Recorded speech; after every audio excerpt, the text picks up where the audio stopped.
So we're outside on a beautiful evening in Vegas right now. It's about 60 degrees, the sun's just gone down. Some of you guys on YouTube have asked to see a little behind the scenes look at my sim. So let's go take a look. As we come in the front door of the house, it's the first thing we see on the right. We've got it fired up right now. Some of you guys may have seen the Sucre, Bolivia takeoff video. This is part of that flight. We're level at 34,000 feet. Over the western side of Brazil right now, headed to Rio de Janeiro.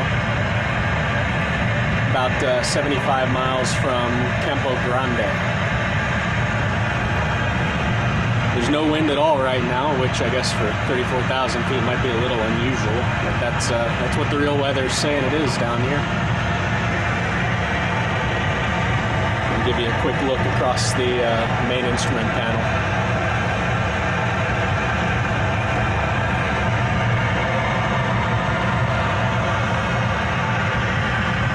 And a view out at the Amazon down below and my keyboard on the glare shield.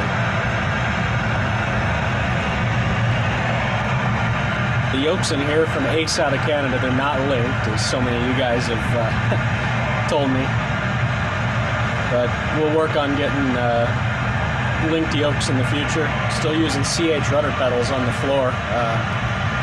Nobody's really come out with a decent 737 rudder pedal yet, but there's a few of them close, so we'll get the rudder pedals straightened out. Check the FMC. It'll show our progress on the way to Rio. 769 miles. And it's saying we're going to be there at 37 after the hour 15 Zulu. On the other FMC, we've got the legs page pulled up. It just shows the legs that make up our route of flight. Obviously, the flaps are up. The brake pressure is good. And we're cruising along at about 89, 90, and 1. So let's jump out of here and go look at the back side of the sim where it all happens. As you can see, we've got it all curtained off. Not pretty, but it works to keep all the light out. So we'll come around. Camera doesn't zoom out very good, so sorry about that.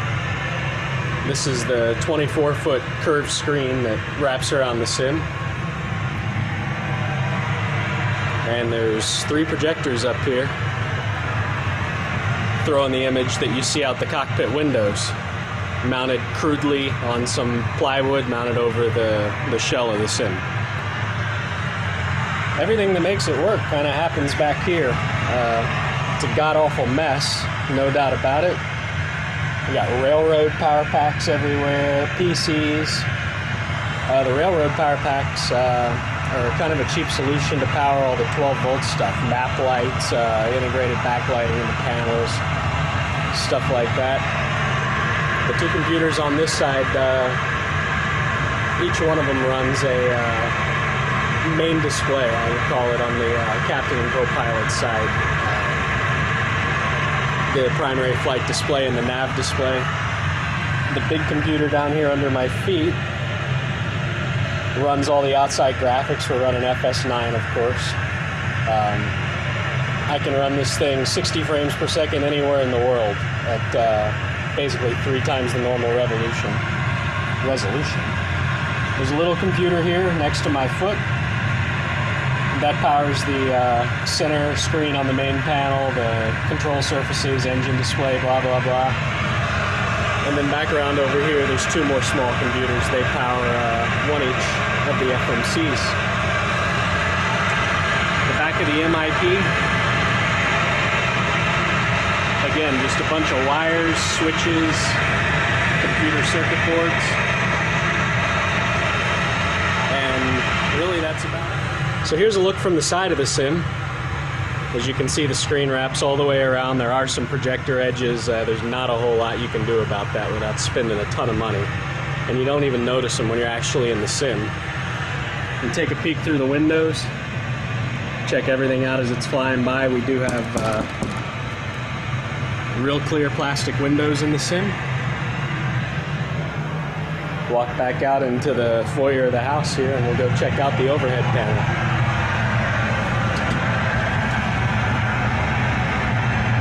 The overhead's from a company called Sismo out of Spain. It's a great product. Everything comes fully wired, all the LEDs, switches, it's all backlit straight out of the box. Everything functions. If we want to turn the seat belts on, just hit it and on they come. And put it back to auto.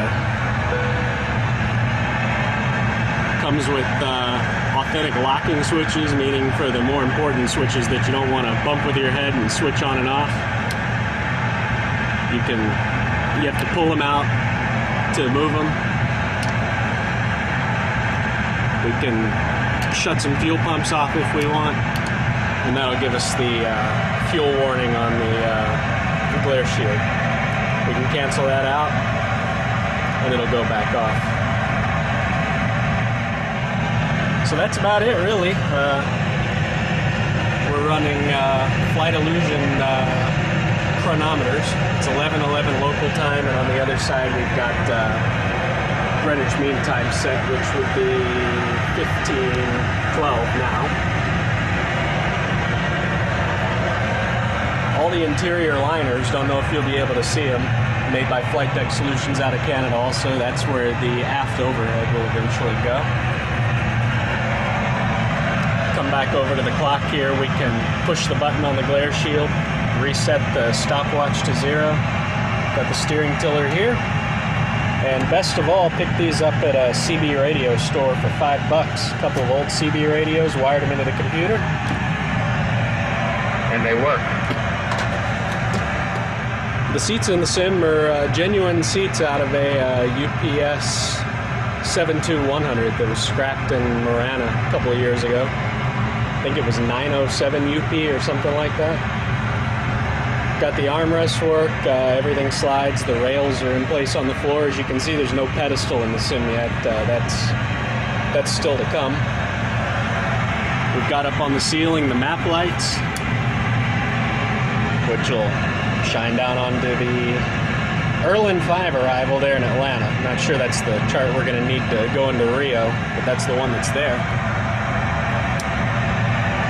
And as we check out the FMC, shows we're 693 miles from Rio, and it's estimating we'll be there in about, looks like an hour and 25 minutes. So there's the view down over the Amazon one more time. And now the best part of having a sim in your house in Las Vegas is if this were a summer day, where it'd still be 120 degrees outside at this hour, you can walk through the house and take advantage of that hour and 20 minutes we've got, and jump in the pool and go swimming. Thanks to all you guys for the comments you leave on the videos, for rating them, for all the subscribers to the channel. Glad you guys enjoy them. I enjoy putting them up.